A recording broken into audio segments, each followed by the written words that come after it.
이제 우리 하나님 말씀은 열왕기하 22장입니다. 구약 성경 601페이지에 있습니다. 구약 성경 601페이지에 있는 열왕기하 22장 8절부터 13절까지 말씀입니다.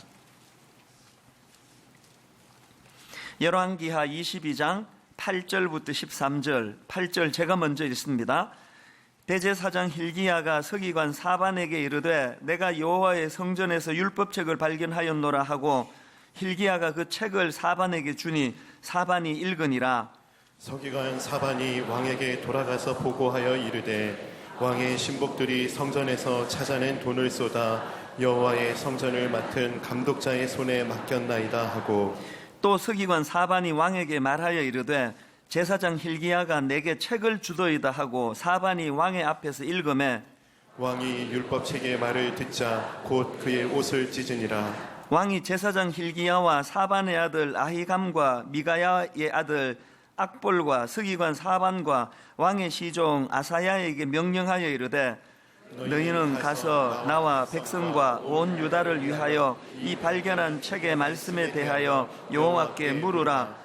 우리 조상들이 이 책의 말씀을 듣지 아니하며 이 책에 우리를 위하여 기록한 모든 것을 행하지 아니하였으므로 여호와께서 우리에게 내리신 진노가 크도다.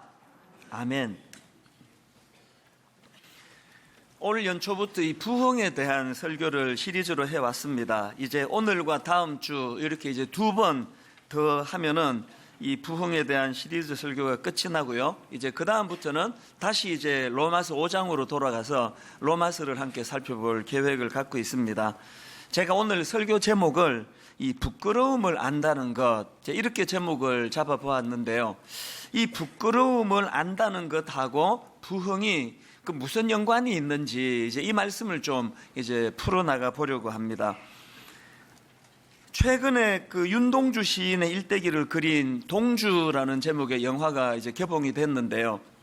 저는 그 영화를 보면서 내내 참 마음이 무겁고 아팠고 맨 그 끝부분인 것 같은데요. 거의 마지막 장면에 이제 윤동주 시인이 젊은 나이에 옥사하기 전에 이제 그 일본 순사가 그 무슨 그 서류에 서명하라고 강요하는데 그거를 거부하면서 던지는 그 한마디 말이 오래 마음에 그 여운으로 남았습니다. 윤동주 시인이 이런 말을 합니다. 이런 시대에 태어나 시인으로 살고자 했던 나 자신이 부끄럽다. 그러면서 그 오열을 터뜨리는 그런 장면인데요. 사실 그 윤동주 시인의 시를 보면은 그런 그 일제강점기라는 부끄러운 시기에 시인으로 활동한 자기 자아에 대하여 많은 그 부끄러움을 토로하는 그런 내용들이 참 많이 나옵니다. 윤동주 시인이 쓴 쉽게 씌어진 시라는 제목의 시에 보면은 이런 내용이 나옵니다. 나는 무얼 바라? 나는 다만 홀로 침전하는 것일까? 인생은 살기 어렵다는데 시가 이렇게 쉽게 쓰여지는 것은 부끄러운 일이다.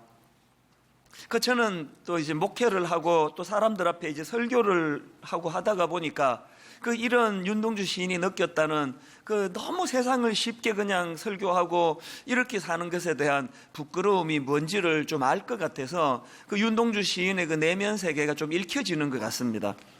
그런 마음으로 그 영화를 보고 나니까 제가 이 집으로 돌아가는데 마음이 많이 좀 우울하더라고요. 왜냐 하니까 일제 강점기가 사회적으로 시대적으로 우울하고 암흑기였다면 목회하는 제 입장에서 오늘 이 시대야말로 영적인 암흑기 아닙니까? 예수님의 이름이 조롱을 당한 지는 오래됐고요. 주님의 핏값으로 사신 교회가 세상에 불신을 당하고 우스갯거리가 되고 한 지도 오래된 거 아닙니까? 주의 복음을 전하는 목회자 입장에서 누구보다도 사람들에게 정직하다, 진실하다 이런 평가를 받아야 되는 목회자들이 세상 바깥에서 불신당하는 것은 말할 것도 없고 이제는 교회 안에서조차도 그 목사는 믿을 존재가 아니라고 그냥 말만 잘하는 존재라고 그렇게 인정을 받지 못하는 이 참 가슴 아픈 현실이 너무 부끄럽고요. 또 윤동주 시인을 보면서 이렇게 부끄러운 현실을 제가 별로 부끄러워하지 않는 것 같아서 그게 또 부끄러웠습니다. 이런 맥락에서 저는 한참 동안을 이 부끄러움이라는 단어를 마음에 담고 되뇌이곤 했는데요. 이 부끄러움이라는 단어를 되뇌이던 그 즈음에 이 부끄러움과 관련한 아주 대조적인 두 이야기를 제가 보고 들었는데요. 이 부끄러움과 관련된 첫 번째 이야기는 김수환 추기경과 관련된 이야기입니다.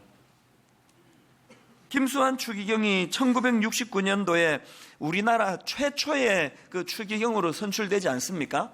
그랬더니 이제 천주교 신자들 중에 사업하시는 분들이 힘을 모아가지고 캐딜락을 선물을 했답니다. 그래서 한동안 캐딜락을 이제 자가용으로 타고 다녔나 봅니다. 그런데 어느 날이에요. 이제 그날도 캐딜락을 타고 이제 가는데 옆에 수녀가 같이 탔는데요. 그 옆에 있던 수녀가 이제 농담을 한 이야기겠죠. 우스갯소리처럼 이런 말을 했답니다. 추기경님, 이런 고급차를 타고 다니시면 길거리에 사람 떠드는 소리도 안 들리고 고약한 냄새도 안 나겠네요. 그냥 농담처럼만 가벼운 이야기인데요. 그날 이 추기경에게 있어서 그 수녀님의 한마디 말이 마치 자기 뒤통수를 망치로 그렇게 때리는 것처럼 충격이 됐답니다. 그 수녀의 한마디 말을 듣고 이 김수환 추기경이 뭘 부끄럽게 자각을 했느냐 하면은요, 나도 모르게 내가 지금 귀족이 되어 있구나, 그런 가슴 아픈 자각을 하고 타던 캐딜락을 선물 준 분들에게 되돌려 드렸답니다. 그리고 마음으로 이분이 결심했답니다. 평생에 다시는 고급차는 타지 않겠다. 이게 부끄러움과 관련한 참 좋은 인상을 준 이야기고요. 그런가 하면 또 하나, 이 좀 부정적인 의미에서의 부끄러움과 관련된 이야기를 제가 영화로 봤는데요. 이것도 가톨릭 교회에서 일어난 일입니다. 2001년도 미국 보스턴에서 있었던 실화라고 하는데요. 스포트라이트라는 영화가 이제 이 실화를 가지고 만들었는데, 이 영화는 보스턴 지역에서 오랫동안 은폐해오던 이 천주교 사제들의 아동 성추행 문제, 이거를 이제 보스턴의 어느 지역 신문사에서 이제 특종팀에서 이 은폐된 성추행 문제를 이제 밝혀내는 과정을 담은 영화예요. 그 영화는 이제 실화를 바탕으로 했으니까요. 실제 사건의 주인공으로 알려진 가이건 신부라는 사람이 있는데, 이 가이건 신부가 무려 30년에 걸쳐서 이 130명의 어린이들을 성추행하는 믿기 어려운 그런 파렴치한 짓을 저질렀다는 겁니다. 저도 그랬고 아마 여기 대부분의 분들이 이런 이야기를 들으면 딱 이런 질문이 들 거예요. 아니, 어떻게 성직자가 어쩌다가 한번 실수하는 것도 용납이 안 되는데 어떻게 30년에 걸쳐서 그런 짓을 계속할 수가 있느냐, 이런 질문이 당연히 드는 거 아닙니까? 그런데 여러분, 저는 그 영화의 한 장면에서 이 질문에 대한 답을 찾았습니다. 그 영화에 보면은 이제 기자들이 어린이 성추행한 사제들을 이제 찾아 나가는 인터뷰 취재하는 그 과정인데요. 성추행 혐의를 받고 있는 한 노 신부를 이제 기자가 찾아가서 이제 취재를 합니다. 그런데 제가 보니까 노 신부가 너무 쉽게 혐의를 시인하는 거예요. 자기 성추행했다는 거예요. 너무 쉽게 그렇게 하는 그게 참 의아했는데, 이제 가만히 그걸 보니까 그게 어떻게 가능했느냐, 이 노신부가 막 계속 주장하는 게 뭐냐 하면은 자기는 그것밖에 안 했다는 거예요. 난 성추행밖에 안 했다, 난 그것보다 더 악한 거, 그것보다 더 나쁜 거 난 안 했다, 이걸 막 계속 강변하는 거예요. 제가 그거를 보면서 어떻게 성직자가 30년 동안 이런 상상할 수 없는 짓을 저지를 수가 있느냐. 사람이요, 부끄러움을 잃어버리면 이렇게 괴물 비슷하게 되어 간다는 거예요. 이미 성직자로서 아동 성추행 자체가 더 이상 이게 더 나쁜 죄가 없다는 만큼 그게 천인공노할 짓인데, 자기는 뭐 제가 그 대사를 메모를 안 해서 잘 인용하는지 모르겠습니다만 뭐 이런 식이에요. 나는 성추행했지만 성폭행은 안 했다. 이미 성추행 자체가 성직자가 해서는 안 되는 일 아닙니까? 저는 그 영화를 보면서 지금 뭐 신부님 얘기를 하자는 게 아니고요. 제가 목사니까 같은 길을 걷는 입장에서 내게는 그런 모습이 없는가. 모든 성도들이 지금 우리 목사님 저러면 안 되는데 생각하는데, 내 편에서 부끄러움을 잃어버리면 뭐 목사는 인간 아닌가? 뭐 온 세상이 다 그렇게 사는데, 이 부끄러움을 잃어버리면요, 모든 사람들이 수치고 부끄럽게 생각하는 걸 30년 동안 자행하고도 부끄러움을 모를 수 있다는 겁니다. 여러분은 어떠세요? 저는 그 영화를 보면서 참 많은 생각을 했는데요. 여러분, 우리가 이 땅을 살아가면서 영적으로 민감해진다는 게 뭘 의미합니까? 지금 우리 부흥에 대해서 살펴보고 있지만 뭐가 부흥입니까? 부흥이 뭐 그렇게 복잡한 이야기입니까? 빛 대신 주님을 가까이 모시고 살아가는 그 삶의 상태, 그게 부흥 아닙니까? 강렬한 빛 대신 주님을 가까이 모시고 살다 보니 세상 사람들은 적당히 다 그렇게 하고 사는데 요즘에 안 그런 사람이 어디 있나 이렇게 살아도, 빛 대신 주님 가까이 살아가는 사람들은 그 작은, 남들은 아무렇지도 생각하지 않는 그런 것조차도 부끄러워 견딜 수 없는 자기 인식을 가지는 거, 이게 부흥 아닐까요? 여러분 어떻습니까? 저는 오늘 본문을 이런 맥락에서 중요한 포인트 한 가지를 나누고 싶은데요. 오늘 본문의 주인공 요시야 왕은 구약의 여러 부흥 운동 중에서도 강력한 부흥 운동을 주도했던 아주 귀한 성군이라고 이야기할 수 있습니다. 참 좋은 왕이에요. 그런데 여러분, 이 구약에서 이 수많은 부흥 운동 중에서 그 중에서도 강력한 부흥 운동을 요시야 왕이 이끌게 되는데, 근데 이게 의도적으로 한 게 아니고요, 아주 우연한 기회에 그 일이 시작이 된 거예요. 어떻게 이런 일이 가능했느냐? 요시야 왕이 왕으로 즉위한 지 18년째 되던 해에 성전을 수리하라는 명령을 내립니다. 열왕기하 22장 5절. 여호와의 성전을 맡은 감독자의 손에 넘겨 그들이 여호와의 성전에 있는 작업자에게 주어 성전에 부서진 것을 수리하게 하되, 그렇게 왕의 명령을 받들어 가지고 이제 담당자들이 성전을 수리하고 있는 과정인데요, 거기서 우연히 율법책을 발견을 합니다. 8절. 대제사장 hil기야가 서기관 사반에게 이르되 내가 여호와의 성전에서 율법책을 발견하였노라 하고, hil기야가 그 책을 사반에게 주니 사반이 읽으니라. 그래서 이제 그 발견된 율법책에 관한 이야기를 또 요시야 왕에게 하면서 그 율법책을 들고 갔겠죠. 이렇게 보고합니다. 10절. 또 서기관 사반이 왕에게 말하여 이르되 제사장 hil기야가 내게 책을 주더이다 하고 사반이 왕의 앞에서 읽으매. 자, 여러분, 여기까지는 우연히 일어난 일이에요. 의도적으로 개혁을 하려고 한 게 아닌데, 이렇게 우연히 성전에서 발견된 그 율법책을 가지고 왕에게 가서 읽으니까 왕의 반응이 격렬합니다. 11절. 왕이 율법책의 말을 듣자 곧 그의 옷을 찢으니라. 그 당시 고대 근동에서 옷을 찢는다는 것은 그 극심한 고뇌를 나타내는 표현이랍니다.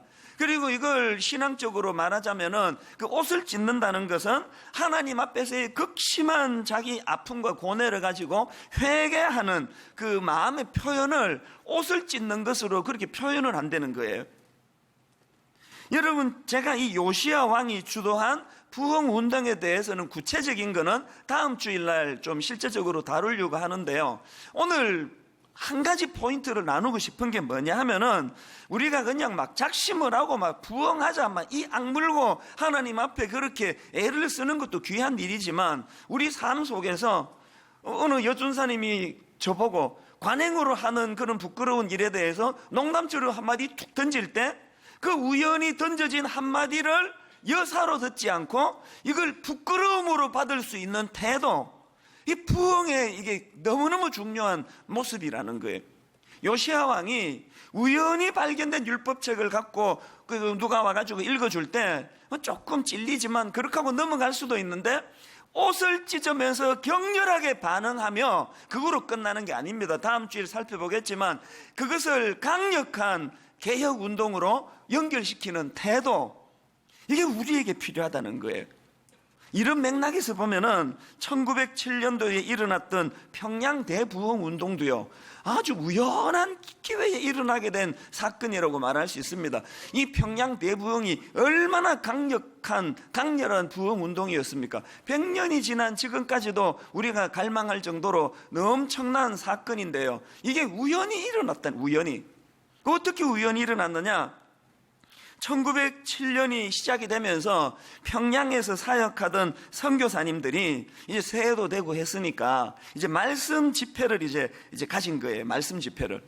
그래서 새해가 시작되면서 이제 1월 1일부터 6일까지 이제 한 주간을 꼬박 이제 말씀 집회로 그렇게 했는데, 선교사님들이 보니까 이게 좀 마음에 흡족하지 않은 거예요. 이게 뜨거운 역사가 안 일어난 거예요. 그래서 이제 선교사님들이 뭘 결정했느냐? 우리 다음 한 주간 더 연장하자. 이게 참 귀한 거 아닙니까? 그 다음 한 주간 더 우리 말씀 집회를 연장하자. 그렇게 연장을 했는데요, 이제 그 다음 주간인 1월 7일입니다.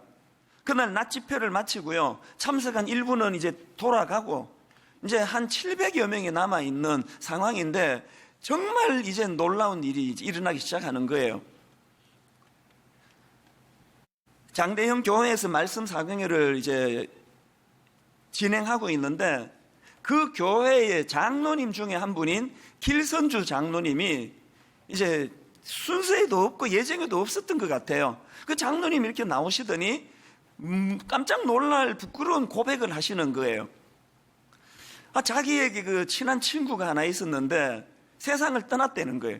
너무 자기를 믿고 또 친한 친구니까 그 친구가 자기한테 돈을 맡기면서 이걸 자기 남겨진 그 친구 가족들을 위해서 좀 써달라고 돈을 맡겨놨는데, 이 장로라는 사람이 그 돈의 일부를, 워낙 이제 돈을 다급하게 쓸 때가 있어서 그랬겠죠. 돈의 일부를 감추어 놓고 일부만 그 친구 가족들에게 전해줬다는 거예요. 그날 그 장로님이 나와가지고 그 부끄러운 고백을 공개적으로 하면서 내가 이제 그 돈을 그 사람들에게 갚겠다고 그렇게 약속을 하면서 자기는 아간 같은 놈이라고 그렇게 고통스러운 부끄러운 고백을 한 거예요. 이 예기치 않은 고백이 끝나니까요, 또 예기치 않은 어떤 여성도님이 나오시더니 이 장로님 말씀에 바로 이어가지고 이제 용기를 얻었겠죠. 자기도 숨겨둔 이런 죄가 있다고 공개적으로 고백을 한 거예요. 이 젊은 여성도가 들어가고 또 다른 성도가 나와서 고백을 하고 또 다른 성도가 나와서 고백하고, 앉아서 듣던 700여 명의 청중들이 다 통곡을 하기 시작하고 눈물바다를 이루고 계속 자기가 하나님 앞에 부끄러웠던 숨겨진 죄악들을 고백하는 시간을 가지면서 이것이 출발이 돼가지고 평양에 대부흥운동이 일어났고요, 그것이 평양을 넘어가지고 남한의 서울로, 대구로, 광주로, 목포로 이렇게 부흥이 확산돼 갔다는 거예요. 여러분, 이게 믿겨지십니까? 그 장로 한 사람의 부끄러운 자기 고백을 공개적으로 하나님 앞에 자기를 드러내며 오픈한 이 사건이 한 시대를 조명하는 부흥운동으로 연결이 됐다는 거예요. 여러분 가정이 진짜 회복되기를 원하십니까? 아버지가 그냥 자식들에게 도저히 수용하기 어려운 세세한 고백까지는 안 해도 된다고 생각합니다. 그러나 적어도 여러분 가정이 부흥하기 원하신다면 우리 아버지가 부끄러움을 자각해야 돼요.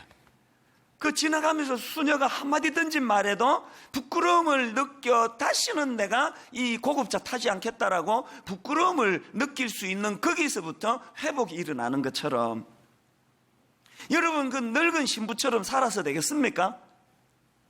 나 성추행밖에 안 했다고, 나 그보다 더 끔찍한 짓은 내가 안 했다고 그러면서 자기가 한 것에 대하여 부끄러움을 느끼지 못하고 살아가는 이 상태, 혹시 이게 우리의 모습은 아닙니까? 오늘 성령님이 저와 여러분 안에 강력하게 역사하셔서 무딘 감각이 회복이 되므로 부끄러움이 회복되기를 바랍니다. 어떻게 목사로서 내가 이것밖에 안 되는지 얼굴을 들 수 없는 부끄러움이 회복되는 거기서부터 회복이 시작이 되는 거예요. 내가 이 교회 장로인데, 내가 권사인데, 내가 어떻게 내가 이것밖에 안 되느냐고 그 부끄러워하는 이 마음, 내가 자식들에게 내 들키지 않아서 그렇지, 내 이 자식들에게 내 얼굴을 들 수가 없다. 이 부모들이 가지는 부끄러움의 회복이 여러분 가정이 부흥하는 단추가 된다는 것입니다. 이런 의미에서 저는 이 부흥을 위한 두 가지 전제 조건, 오늘 본문의 요시야의 모습을 보면서 이 부흥의 전제 조건 두 가지를 좀 나누고 싶은데요. 자, 첫째로요, 여러분 부흥을 위한 전제 조건이 뭐냐? 부끄러운 현실을 자각해야 한다는 것입니다. 요한계시록 3장에 보면은 예수님께서 그 라오디게아 교회에 참 가슴 아픈 지적을 하십니다. 어떤 지적을 하십니까? 자, 우리 계시록 3장 15절 같이 한번 읽어보시겠습니까? 내가 내 행위를 아노니 내가 차지도 아니하고 더웁지도 아니하도다. 내가 차든지 더웁든지 하기를 원하노라. 주님이 라오디게아 교회의 문제점을 이렇게 지적하시고는요, 그 원인을 이렇게 분석하십니다. 17절을 보십시오. 내가 말하기를 나는 부자라 부요하여 부족한 것이 없다 하나 내 공고한 것과 가련한 것과 가난한 것과 눈먼 것과 벌거벗은 것을 알지 못하도다. 지금 예수님이 진단하는 그들의 문제가 뭐예요? 부자들이 모인 교회인가 봐요. 부자 동네인가 보죠. 뭐 다른 동네에서 없는 막 외제차를 타고 다니고, 그 뭐 그냥 막 애들 막 고액 과외 시켜가지고 막 이번에 막 애도 막 수능 점수 잘 받아가지고 명문대학 들어가고, 막 겉으로 보기에 뭐 부족한 게 없다 이런 생각을 하고 있는, 그게 네 영혼이 이렇게 피폐해진 원인이다. 주님이 지금 그걸 지적하고 있는 거예요. 우리 중에 이런 케이스가 좀 있는 것 같은데요. 막 겉으로 보기에 막 그냥 뭐 다 갖추고 있고, 막 교회 와서 봉사도 뭐 그냥 막 사람들이 막 뭐 만날 때마다 막 칭찬하고 막, 아이고 집사님 없으면 우리 교회 문 닫을 거예요. 막 집사님 너무 귀하시다 그러고, 막 성가대에서도 막 맨날 아이고 그냥 이 테너에 뭐 집사님 없으면 뭐 큰일 날 거 아닙니까? 막 테너에 집사님은 보배예요. 막 이런 소리를 막 맨날 듣고 그러다가 보니까요, 너무 부요해진 거예요. 그래가지고요, 교회를요 다녀주는 거예요. 아, 그렇지. 내가 분당 우리 교회를 떠나면 이 교회가 힘들지. 내가 힘들어도 다녀줘야지. 막 성가대 안에 그런 생각하는 분들이 한두 명 분명히 계실 거예요. 아, 이거 성가대 이거 뭐 매주 외워야 되고 힘들지만, 그래도 내가 이렇게 욕이나 하되는데 내가 뭐 애를 좀 써야지. 여러분, 벌써 우리가요 교회를 다녀주는 이 태도에서부터 라오디게아 교회 정상이 나타나는 거예요. 부끄러운 고백을 뭐 길선주 장로님까지는 아니라도 저도 부끄러운 고백을 할 거 참 많은데요, 제가 이 라오디게아 교회 담임 목사가 될 위험이 많은 게 뭐냐? 우리 교회가 너무 커져 버린 거예요. 너무 많이 알려져 버린 거예요. 그리고 뭐 그냥 뭐 길 가다가 보면은, 목사님 저는 뭐 어느 교회 다니는 어느 누구 집사인데요, 제가 월요일마다 목사님 설교 잘 듣고 있습니다. 이제 저 듣기 좋으라고 뭐 덕담하시는 거 아닙니까? 그런 이야기를 한 번 듣고 두 번 듣고 자꾸 들으면은요, 무의식 속에 쌓여지는 그 수원 같은 중독이 뭔지 아십니까? 나도 모르게 내가 설교는 좀 하나 보네. 들을만 하니까 그래도 듣는 거 아닌가? 사람들이 뭐 이렇게 그냥 주차도 어렵고 교통도 불편한데 이 정도 모여드는 거로 보면은 내가 뭐 좀 목회는 좀 하나 보다. 애쓰지 않았는데 정신 차리고 보면은 중독이 쌓여가듯이 그런 생각이 축적이 돼 가는 거예요. 주님은 이걸 지적하는 게, 이걸 네가 지금 겉으로 보기에 뭐 부자고 다 갖춘 것 같은데 이게 네 영혼이 이렇게 피폐해지고 가난하게 될 원인이다. 오늘 우리 중에 그런 분 좀 계실 텐데요, 조금 계시면 한국 교회가 이렇게 타락하겠습니까? 좀 많이 계실 텐데요, 좀 심하게 말하면 뭐 거의 대부분이 지금 그런 라오디게아 교회의 정상을 갖고 있는 거 아닙니까?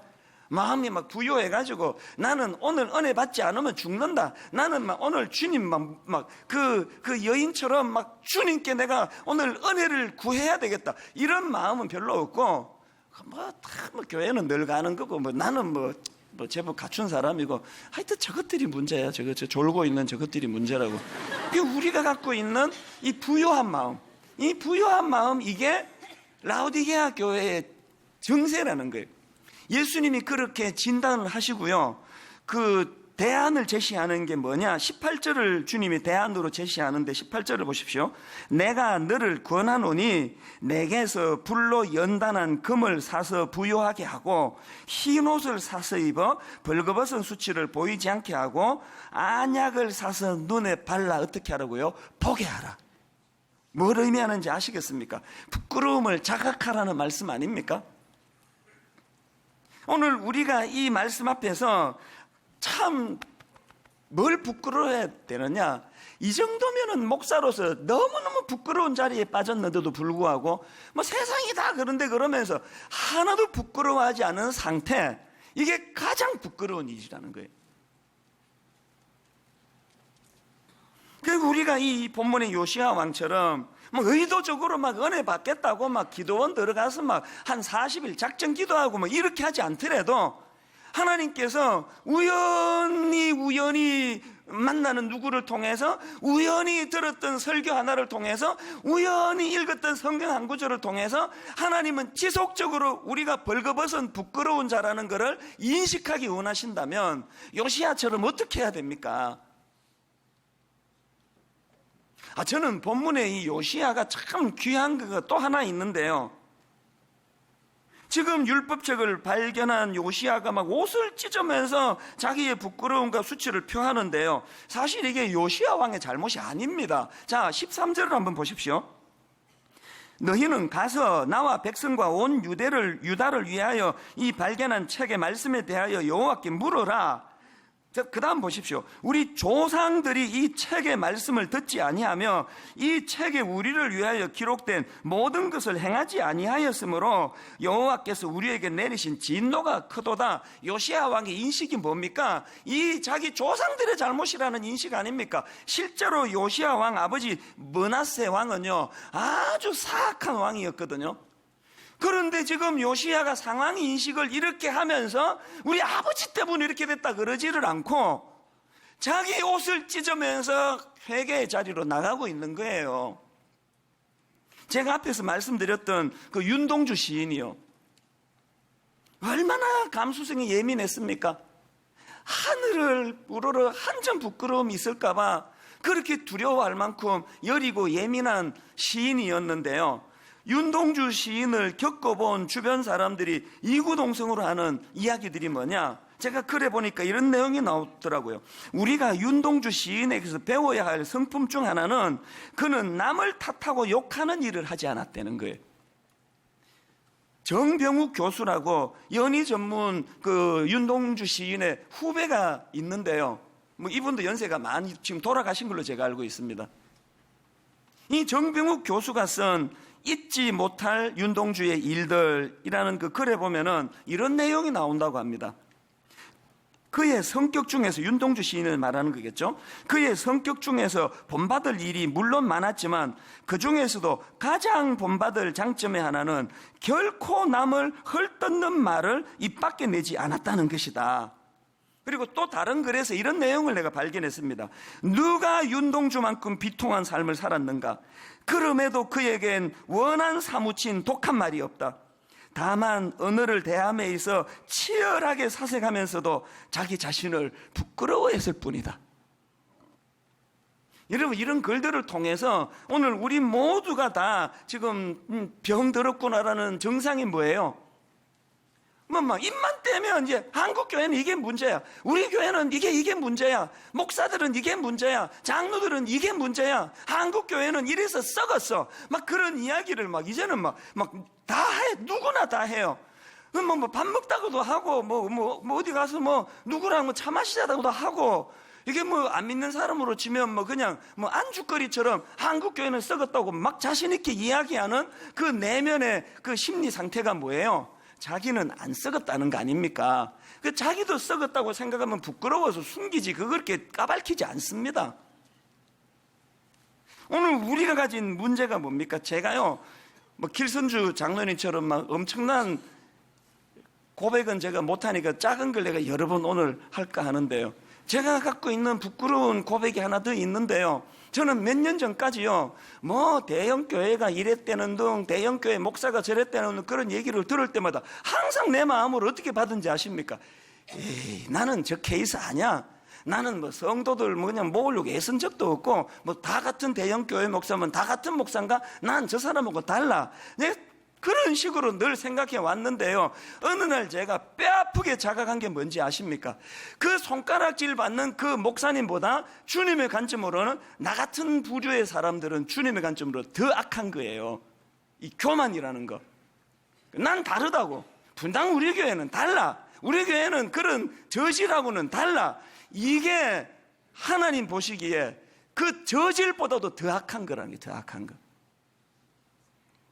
여러분 가정을 이렇게 돌아보면서 여러분 자녀들이 어쩌다가 그렇게 세상적인 애가 돼버렸습니까? 그 장모집 아들이 그 권사집 딸이 어쩌다가 그렇게 그냥 신앙은 하나도 없고 그렇게 세상적인 애가 돼버렸습니까? 그러면요, 이거 분석하지 마세요. 자꾸 분석하려고 하는데 문제가 있습니다. 왜? 분석하면 100% 답은 우리 남편 때문이야. 분석하면 100%가 남 탓이니까 그 분석하지 말고, 하나님, 참 부끄럽습니다. 어떻게 하면은 우리 가정이 다시 부흥을 꿈꿀 수 있을지 은혜를 구합니다. 그 요시야 왕처럼 자기 옷만 찢으면 돼요. 이리 와보라고. 당신 옷 찢어야 된다고 막 그냥 배우자 옷 찢으려고. 당신 이래가지고 우리 집안에 안 된다고. 윤동주 시인에게서 그 크리스찬이니까 크리스찬인 윤동주 시인에게서 배워야 되는 거, 오늘 본문의 주인공 요시야 왕에서 배워야 되는 거, 자꾸 그 집사님 옷 찢어야 된다고, 그 권사님이 옷을 안 찢어서 그렇다고, 이런 것이 이게 부끄러움을 모르는 정상이니까 내 옷을 찢어야 된다는 것을 자각하는 거, 여기서부터 부흥이 시작이 된다는 겁니다. 그런가 하면은 두 번째로 여러분 부흥을 위한 전제 조건이 하나 더 있습니다. 그렇게 부끄러움이 자각된다 하시면은요, 그 부끄러움을 자각할 때 그것을 하나님께로 가져가야 된다는 겁니다. 여러분, 이 요시야 왕의 귀함을 한번 보세요. 본문 열왕기하 22장 11절에서 왕이 율법책의 말을 듣자 곧 그의 옷을 찢으니라 부끄러움을 자각했죠. 바로 그 다음에 그의 모습을 보세요. 뭘 명령하느냐? 13절, 너희는 가서 나와 백성과 온 유다를 위하여 이 발견한 책의 말씀에 대하여 여호와께 물으라. 지금 그 부끄러운 문제를 자기 도덕심에 맡기지 않고, 자기 통치 능력에 맡기지 않고, 정치에 맡기지 않고 하나님께 갖고 가는 거예요. 여호와께 물으라. 여호와께. 여러분, 사도행전에 보면은요, 이 마음에 찔려 토시 하나 안 틀리고 똑같은 문장이 두 번 나옵니다. 사도행전 2장에 한 번 나오고 또 사도행전 7장에 한 번 나오는데요. 자, 2장에 한번 보시겠습니까? 사도행전 2장 37절입니다. 같이 한번 읽어보시겠습니다. 그들이 이 말을 듣고 마음에 찔려 베드로와 다른 사도들에게 물어 이르되 형제들아 우리가 어찌할꼬 하거늘. 지금 마음에 찔려 형제들아 우리가 어찌할꼬 그랬더니 베드로가 바로 그 다음 38절에서 뭘 충고하느냐 보니까 보십시오. 베드로가 이르되 너희가 회개하여 각각 예수 그리스도의 이름으로 세례를 받고 죄 사함을 받으라. 그리하면 성령의 선물을 받으리니. 이 포인트를 아시겠습니까? 지금 사람들이 말씀을 듣고 마음에 찔리니까 베드로가 충고하기를 그 찔리는 마음을 가지고 주님으로 앞으로 나아가라는 거예요. 예수님 앞으로 그 찔리는 마음을 가지고 나가라는 거예요. 왜 이런 충고를 했을까요? 똑같은 마음에 찔려라는 표현이 사도행전 7장에 한 번 더 나오는데요. 자, 한번 이 차이를 한번 보십시오. 사도행전 7장 54절입니다. 그들이 이 말을 듣고 그 다음 보세요. 마음에 찔려지 똑같은 감정이 일어났습니다. 그 다음에 보니까 그를 향하여 이를 갈거늘. 반응이 지금 약간 달라졌습니다. 그런데 지금 마음에 찔려 이를 가는 그 마음을 방치해 두니까 주님 앞으로 갖고 와서 교정을 안 받으니까 어떤 결과가 일어났습니까? 마음의 찔림으로 시작해가지고 스데반을 돌로 쳐 죽이는 포악한 짓으로 이 사건이 끝나버려요. 사도행전 2장에 마음이 찔려라는 것이 있을 때 베드로의 충고를 받아가지고 그 문제를 가지고 예수님 앞으로 나아갔을 때 초대교회 대부흥 운동에 단초를 제공하는 사건이 사도행전 2장의 마음의 찔려예요. 그런데 똑같은 마음의 찔려라는 감정이 있었는데 사도행전 7장에서는 그 감정을 하나님 앞에 가져가지 않으니까 격분해가지고 돌로 쳐 죽이는 일이 일어난 거예요. 오늘날도 이런 일들이 다반사예요. 오늘 여러분이 마음의 찔림을 받을 때 그 문제를 하나님 앞으로 갖고 가지 않으면 더 나빠져요.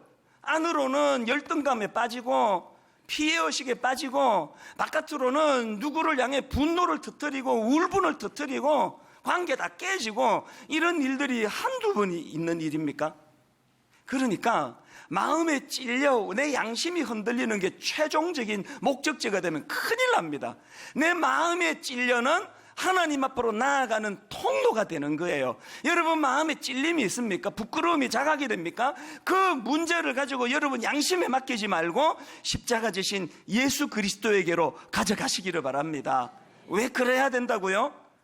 히브리서 12장 2절에 그 답이 있습니다. 믿음의 주요 또 온전하게 하시는 이인 예수를 바라보자. 그는 그 앞에 있는 기쁨을 위하여 십자가를 참으사, 그 다음 보세요, 부끄러움을 개의치 아니하시더니 하나님 보좌 우편에 앉으셨느니라. 여러분 여기 보니까 이 예수님의 십자가 사건을 우리의 부끄러움을 대신 담당하신 사건으로 지금 설명하고 있는 거 아닙니까? 낯짝을 들 수 없을 많은 부끄러움이 저에게 있는데 오늘도 어떻게 제가 얼굴에 철판 깔고 지금 설교하러 나온지 아십니까? 저는 저의 부끄러움을 저 대신 부끄러운 자리에 가신 예수 그리스도 십자가 앞에 가져가기 때문이에요.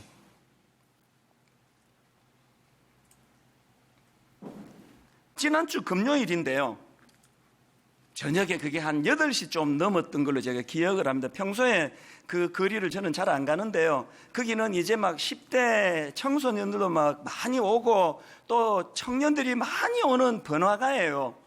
제가 그날 그 거리를 그 밤 막 보니까 막 우리나라는 막 네온 사인도 막 너무 현란하고요, 막 정신이 하나도 없는데 그냥 그 청소년들이 막 쏟아져 나오는데 내 마음이 유난히 그날 많이 아팠습니다. 내 눈으로 딱 보기에 14살, 15살, 이건 뿅아리 같은 나이 아닙니까? 그런데 그냥 화장을 막 얼마나 진하게들 했는지, 그리고 요즘에요, 우리나라는 어떻게 됐는지, 이 중학생들, 고등학생들 그 교복을 보면은요, 이게 그 짧은 치마에 이게 경연대회를 하는 것 같아요. 막 그냥 그 어린애들이 뭐 알고 입는지 모르고 입는지 몰라도 막 그렇게 짧은 치마를 입고 다니고 막 여기저기 그 어린애들이 그 남녀가 그냥 들어붙어 있고 어떤 데 보니까 그렇게 사람 많이 다니는데 뽀뽀하고 있는 애들도 있더라고요. 내가 이게 지금 뭐 뉴욕에 온 건지 이게 뭐 어디에 왔는지, 이 지금 아이들의 가치관이요, 이 뭐 유럽도 이런 유럽이 없습니다. 왜 이렇게 된지 아십니까? 궁금하시면요, 내일 당장에요, 어떤 영화로도 좋아요, 15세 미만 15세 이상 가 영화를 가서 한번 보세요. 15세 이상이 볼 수 있는 영화에 가서 봐가지고요, 이게 15살짜리 애들이 볼 영화가 하나도 없습니다. 15세 그럼 중학교 2학년 나이에요. 상상을 초월하는 그런 그 엄난한 내용들이 있는데 15살 이상 입장 가해요, 그 영화가.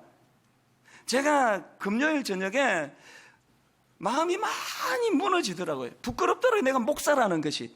오늘 교회들이 정신 못 차리고 그냥 이런 부끄러운 자리에 빠져 있을 때 사단은 우리 아이들의 영혼을,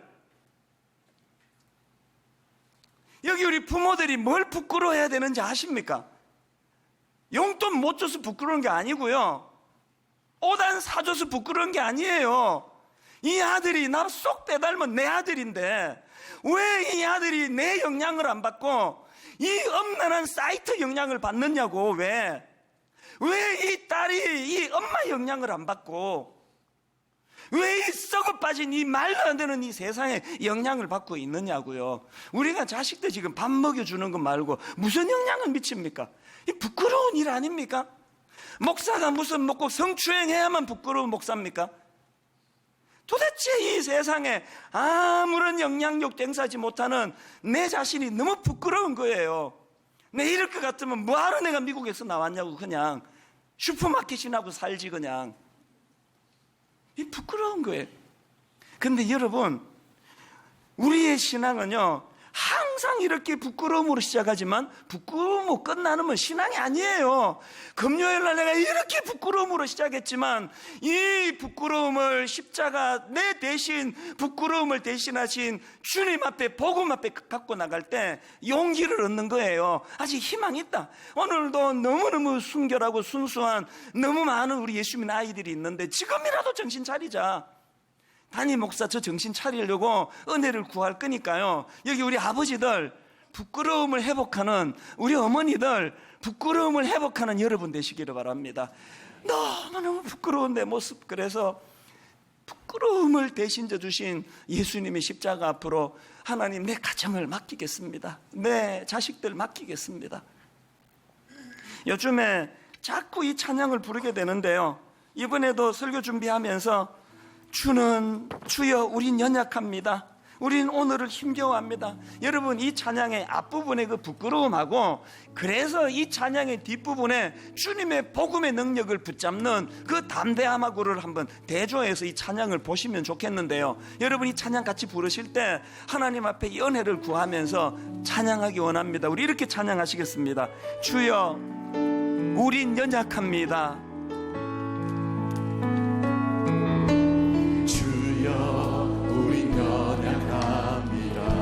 우린 오늘을 힘겨워합니다.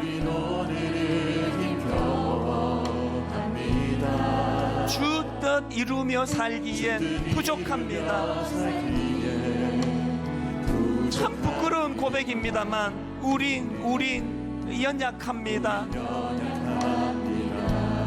주여 우린 넘어집니다. 오늘 하루 또 실수합니다. 그래서 부끄러움을 무릅쓰고 주님 앞에 나아가서 주의 긍휼을 구하는 죄인입니다. 우린 주만 바라봅니다. 여러분이 어둡고 암울한 가사를 뛰어넘어 가지고요, 한없는 주님의 은혜, 우리의 소망이 어디에 있습니까? 온 세상 위에 넘칩니다. 가릴 수 없는 주 영광, 온 땅 위에 충만합니다. 주님만이 길이오니 우린 그 길 따라갑니다. 그날에 우릴 이루신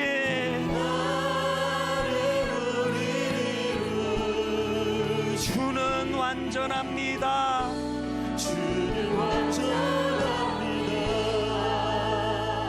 여러분, 지난 주일은 어린이 주일이었고요, 다음 주일은 가정의 주일이에요. 어떡하시겠습니까? 참 부끄러운 게 많은 아버지고 참 부끄러운 게 많은 어머니지만, 오늘도 주님, 내가 용기를 가지는 건 나 대신 부끄러운 자리에 십자가의 자리로 가신 예수님이 계시는데, 요시야가 그랬던 것처럼 내 부끄러움을 가지고 주님 앞으로 나가기 원합니다. 우리 아들을 좀 살려주세요. 아버지, 우리 딸 좀 살려주세요. 부모의 영향력으로는 이 아이를 가르칠 수가 없는데, 오늘 자각하고 부끄러움을 가지고 주님 앞에 나갈 때 주님 십자가의 능력이 나타날 줄 믿습니다. 우리 한 번 더 이 찬양 부를 동안에 아버지, 두 가지 요시야가 가졌던 부끄러움을 내게도 주시고, 그런가 하면은 그 부끄러움을 주님 앞으로 갖고 나갈 수 있도록 하나님 저에게 지혜를 주시기 원합니다. 우리 이렇게 주님 앞으로 나가며 찬양합니다. 우리 자녀들 마음에 품고, 주여 우린 연약합니다. 주여 우린 연약합니다. 오늘을 힘겨워합니다. 주 뜻 이루며 살기에 부족합니다.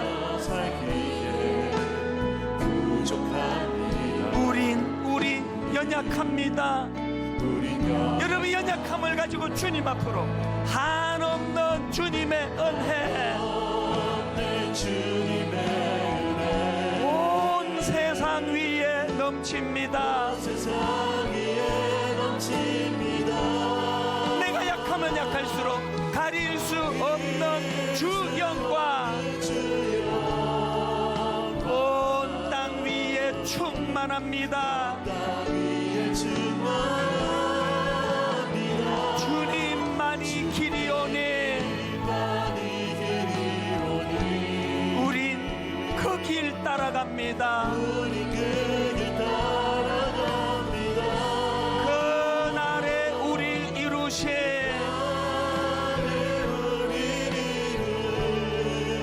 주는 완전합니다. 더 이상 부끄러운 자리에 머물지 않기 원합니다. 복음 앞으로 나아갑니다. 한없는 주님의 은혜, 온 세상 위에 넘칩니다. 내가 약하면 약할수록 가릴 수 없는 주 영광, 온 땅 위에 충만합니다. 우리가 자리에서 일어나십시오. 주님만이 길이오니 우리 자리에서 일어나 우린 그 길 따라갑니다. 그날에 우릴 이루신 주는 완전합니다. 그 주님을 의지하며 나의 길 오직 그가 아시나니 나를 단련하신 후에 내가 정금같이 나오리라. 소망은 예수 그리스도에게 나의 길 오직 그가 아시나니 나를 단련하신 후에 내가 정금같이 나오리라.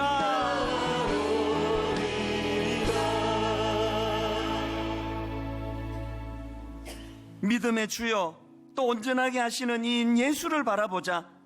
그는 그 앞에 있는 기쁨을 위하여 십자가를 참으사 부끄러움을 개의치 아니하시더니 하나님 보좌 우편에 앉으셨느니라. 하나님,